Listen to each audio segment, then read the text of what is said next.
Hello friends, welcome to my channel Sahu science classes.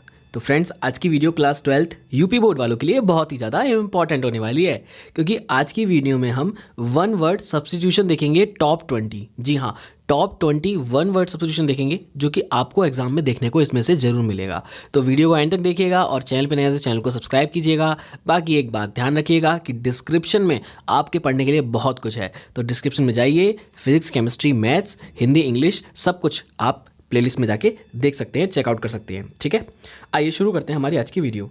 देखिए, सबसे पहला हमारा वन वर्ड सब्स्टिट्यूशन है। आपको पता होगा वन वर्ड सब्स्टिट्यूशन मतलब क्या होता है कि एक छोटा बड़ा सा स्टेटमेंट होता है और उसको एक वर्ड में उसको नाम दे दिया जाता है। ठीक है, like living at the same time. क्या?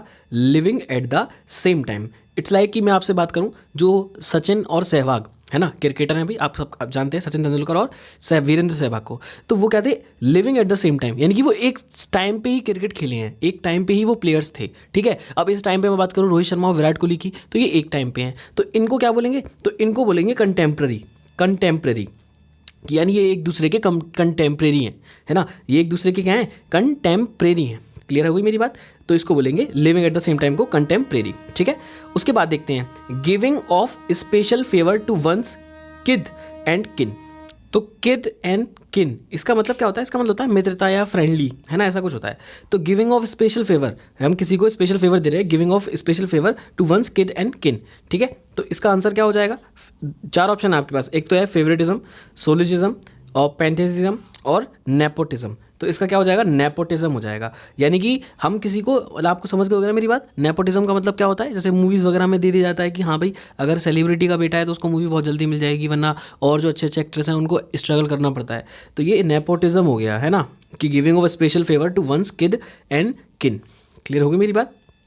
नेक्स्ट है capable of being understood in either two or more possible senses and therefore not definite। ठीक है, क्या मतलब हुआ कि आप कैपेबल हैं, है ना, ऑफ बीइंग अंडरस्टूड, समझने के, ठीक है, इन आइदर टू और मोर possible senses and therefore not definite. तो इसका आंसर हो जाएगा एम्बिग्यूअस। क्या हो जाएगा? ऑप्शन बी हो जाएगा थर्ड का। उसके बाद देखते हैं next, a person who is unable to pay his डेप्ट, यानी कि अपना कर्जा वर्जा नहीं चुका पाए। ठीक है, तो जैसे इसका आंसर हो जाएगा इंसॉल्वेंट। क्या हो जाएगा इसका आंसर? इंसॉल्वेंट हो जाएगा। ठीक है, इंसॉल्वेंट। उसके बाद में देखेंगे अनरिलेटेड टू द सब्जेक्ट, है ना, जो हमारे सब्जेक्ट से रिलेट ना करता हो तो उसको बोलते हैं इररिलेवेंट, है ना, इररिलेवेंट। अब मैं आपको इंग्लिश पढ़ा रहा हूँ, है ना, इंग्लिश के वन वर्ड सब्स्टिट्यूशन करा रहा हूँ। अब मैं आपको बीच में SST बाबर के बारे में पता लग जाऊँ तो वो तो अनरिलेटेड टू सब्जेक्ट हो गया ना, है ना, वो तो अलग हो गया। तो इसको बोलेंगे इररिलेवेंट, मैं बोलूँगा वो इररिलेवेंट है। ठीक है, फिर है कंप्लीट चेंज ऑफ फॉर्म, है ना, मतलब पूरी उसकी जो फॉर्म है वो बिल्कुल चेंज हो गई, है ना, क्या हो गई? बिल्कुल चेंज हो गई। तो उसको क्या बोलते हैं?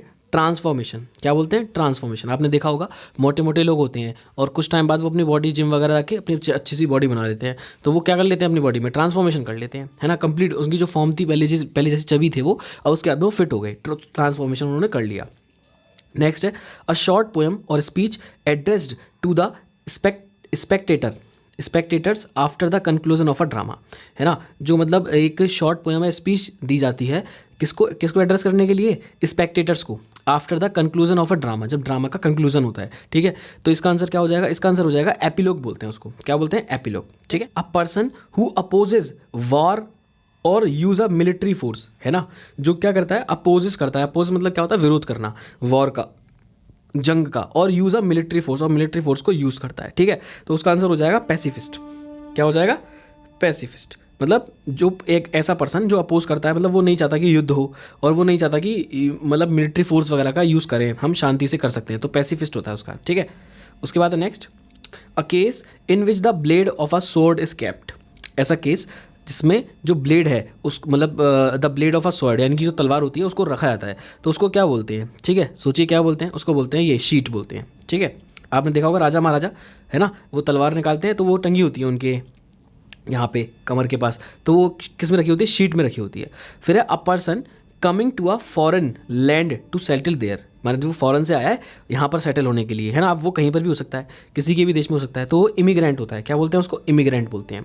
नेक्स्ट है to throw or drop unnecessary goods of fuel from a ship an aircraft or space craft ETC, यानी कि आप कुछ फेंक रहे हो, टू थ्रो और ड्रॉप, यानी कि मतलब फेंक रहे हो कुछ अननेसेसरी गुड्स, मतलब जो अनावश्यक सामान है ना, of fuel from a ship, ship से, एयरक्राफ्ट से, स्पेस क्राफ्ट से, है ना, तो क्या बोलते हैं उसको, तो उसको बोलते हैं हम जेटिसन। क्या बोलते हैं? जेटिसन बोलते हैं। फिर है वाइल्ड एंड नॉइजी डिसऑर्डर, है ना, जंगली और मतलब शरारती भरा जो डिसऑर्डर है, ठीक है, क्या बोलते हैं उसको, उसको बोलते हैं ये पेंडेमोनियम, ठीक है, पेंडेमोनियम। फिर है a person who readily believes others, यानी कि वो मतलब दूसरों पे ज़्यादा भरोसा कर लेता है, ठीक है, क्या बोलते हैं उसको? क्रेडुलस बोलते हैं, ठीक है, क्या बोलते हैं? क्रेडुलस। फिर है dry weather with no rainfall, मतलब बिल्कुल सूखा वेदर है और कोई भी रेनफॉल नहीं है, तो ऐसे मौसम को हम क्या बोलेंगे? ऐसे मौसम को हम ड्राउट बोलेंगे, सूखा, ठीक है, गाँव में सूखा आता है, ये वो चीज़ है।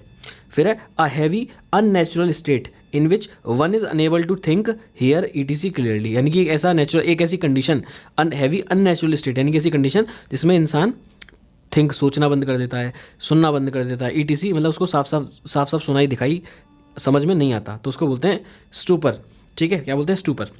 फिर है अ डीप डिसलाइक और फियर ऑफ फॉरनर्स, है ना, मतलब आप उनको बहुत नफरत कर रहे हो, एक बहुत ही डीप गहरी आप नफरत करते हो और डर होता है आपको किसका? फॉरनर्स का, है ना, तो उसको क्या बोलते हैं?